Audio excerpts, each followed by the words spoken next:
This is Tim Bryce with my column titled, Why Are the Democrats Turning to Socialism? The news lately is filled with expressions of anger from leftist Democrats. They're angry about the country's immigration policies, believing our border should be open to anyone wanting to enter, regardless if they have a criminal background or not. They try to portray President Trump as a lying and immoral tyrant. They are demanding the elimination of ICE, as well as the general suppression of law enforcement.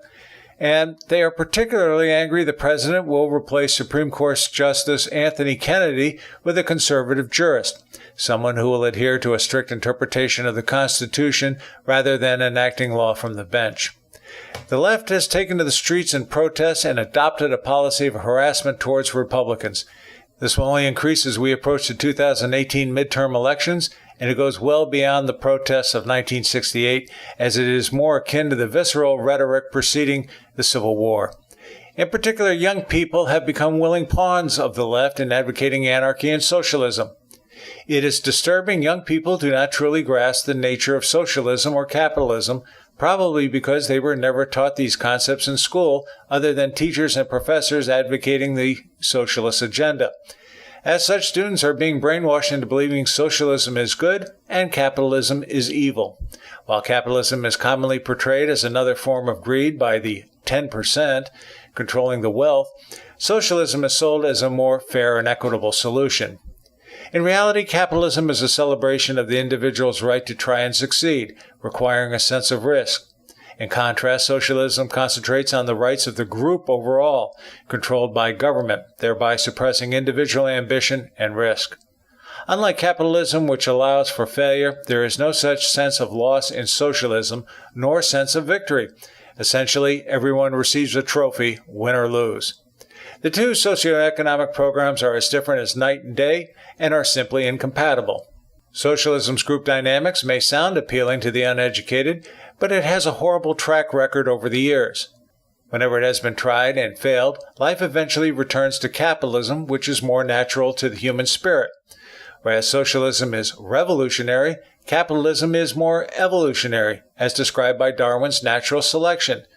Under capitalism, the strongest company survives, and if a company fails, another will replace it, learning from its failures, thereby promoting innovation, invention, and strength. In other words, capitalism naturally lends itself to higher production. Not so under socialism. Under capitalism, the individual is entitled to enjoy the fruits of his or her labor, such as financial rewards. This is an important benefit derived from risk. Under socialism, there is no such concept, and instead of the individual benefiting, the wealth is evenly distributed to the workforce, regardless if they earned it or not. In other words, a weak worker benefits at the same rate as a strong worker. Today's American socialists believe in free entitlements for everyone, such as college education, food and housing, transportation, and jobs.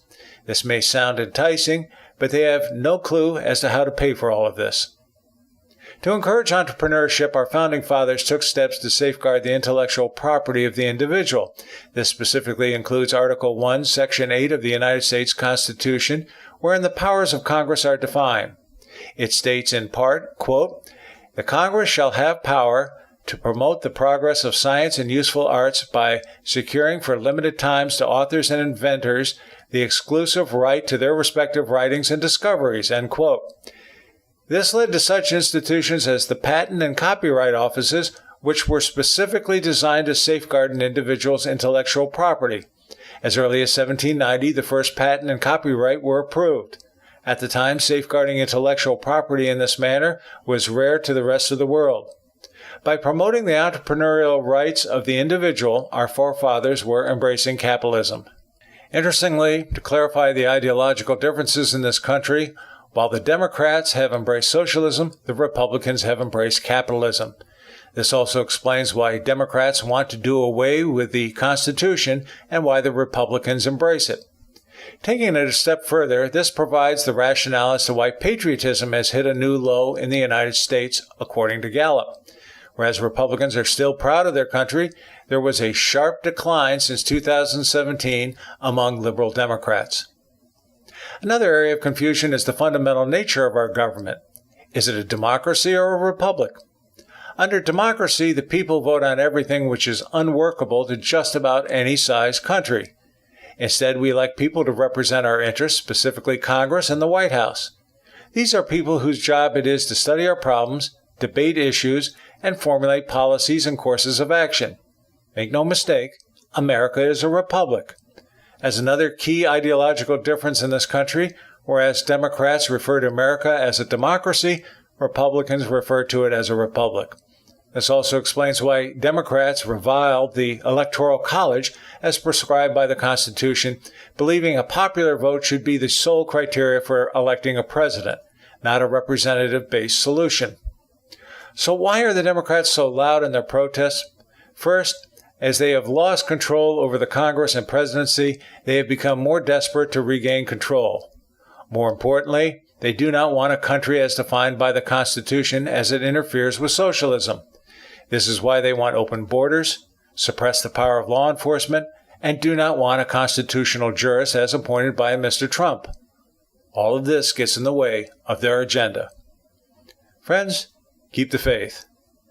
This is Tim Bryce in Palm Harbor, Florida. Follow me on the internet at timbryce.com.